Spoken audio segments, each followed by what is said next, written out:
Ben 10 பார்க்குற நீங்க எத்தனை பேர் இதை நோட் பண்ணீங்கன்னு கமெண்ட் சொல்லிட்டு போங்க.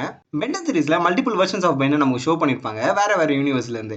அவங்க பிஹேவியர் டிஃப்ரெண்ட்டாக இருக்கும். எக்ஸாம்பிளுக்கு மேட் பென், நெகா பென், பென் 23 அவ்வளோ எங்க நம்ம இயான் கூட வேற ஒரு யூனிவர்ஸை சேர்ந்த பென்னு தான். இந்த மாதிரி எக்ஸெட்ரா எக்ஸெட்ரா எக்ஸ்ட்ரான்னு சொல்லிட்டே போகலாம். மல்டிவர்ஸ்ல நம்ம பென்னை மட்டும்தான் டிஃப்ரெண்ட் வெர்ஷனில் காட்டியிருப்பாங்க. பட் வில்கேக்ஸ் பார்த்தீங்க அப்படின்னா ஒருத்தன் தான் இருந்திருப்பான் எல்லா யூனிவர்ஸில் இருக்க பென்னுக்கும் குறைச்சல் கொடுக்கறதுக்கு.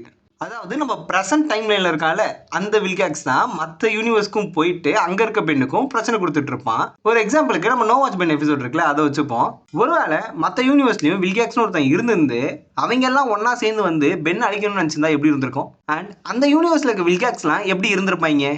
ஃபார் எக்ஸாம்பிளுக்கு இப்போ மேட் பென் யூனிவர்ஸில் ஒரு வில்கேக்ஸ் இருந்திருந்தானா அவன் நல்லவனா இருந்திருப்பானா கெட்டவனா இருந்திருப்பானா? சரி, நானும் எங்கேயாவது ஒரு இடத்துலயாச்சும் ஏதாவது ஒரு ஹிண்ட் மாதிரி கொடுத்துருப்பாங்க இல்லை எங்கேயாவது ஷோ பண்ணியிருப்பாங்கன்னு தேடி பார்த்துட்டேன். கடல்லே இல்லையா. இதே மாதிரி பென்டனை பற்றி மோர் வீடியோஸ் பார்க்கறதுக்கு மறக்காம நம்ம சேனலை ஃபாலோ பண்ணிடுங்க. அண்ட் அது மட்டும் இல்லாமல் பென்டன் பார்க்குற உங்கள் ஃப்ரெண்டுக்கு இந்த வீடியோ மறக்காம ஷேர் பண்ணி விட்டு போயிடுங்க.